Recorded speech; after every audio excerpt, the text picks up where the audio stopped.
भारत की पारंपरिक जमीन में कई ऐसे राजदफन हैं जो कई वर्षों या कहें सदियों बाद आज भी उसी तरह ताजा और अनसुलझे हैं जितने पहले कभी हुआ करते थे।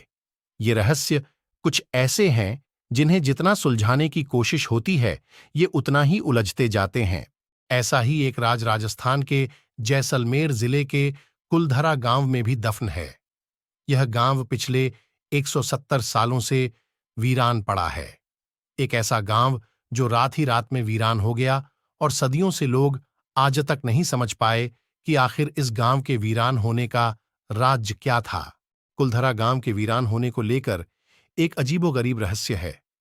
दरअसल कुलधरा की कहानी शुरू हुई थी आज से करीब 200 साल पहले, जब कुलधरा खंडहर नहीं था बल्कि आसपास के 84 गांव पालीवाल ब्राह्मणों से आबाद हुआ करते थे।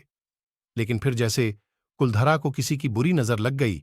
वो शख्स था रियासत का दीवान सालम सिंह, अय्याश दीवान सालम सिंह, जिसकी गंदी नजर गांव की एक खूबसूरत लड़की पर पड़ गई थी।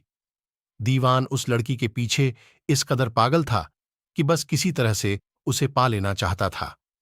उसने इसके लिए ब्राह्मणों पर दबाव बनाना शुरू कर दिया। हद तो तब हो गई कि जब सत्ता के मद में चूर उस दीवान ने लड़की के घर संदेश भिजवाया। दीवान और गांव वालों की ये लड़ाई अब एक कुंवारी लड़की के सम्मान की भी थी और गांव के आत्मसम्मान की भी। गांव की चौपाल पर पालीवाल ब्राह्मणों की बैठक हुई और 5,000 से ज्यादा परिवारों ने अपने सम्मान के लिए रियासत छोड़ने का फैसला ले लिया।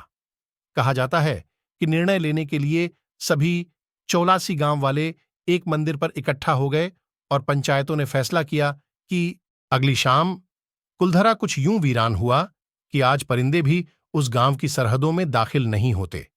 कहते हैं गांव छोड़ते वक्त उन ब्राह्मणों ने इस जगह को श्राप दिया था। आपको बता दें कि बदलते वक्त के साथ 22 गांव तो दोबारा बन गए, लेकिन 2 गांव कुलधरा और खाभा तमाम कोशिशों के बाद भी आज तक आबाद नहीं हुए हैं।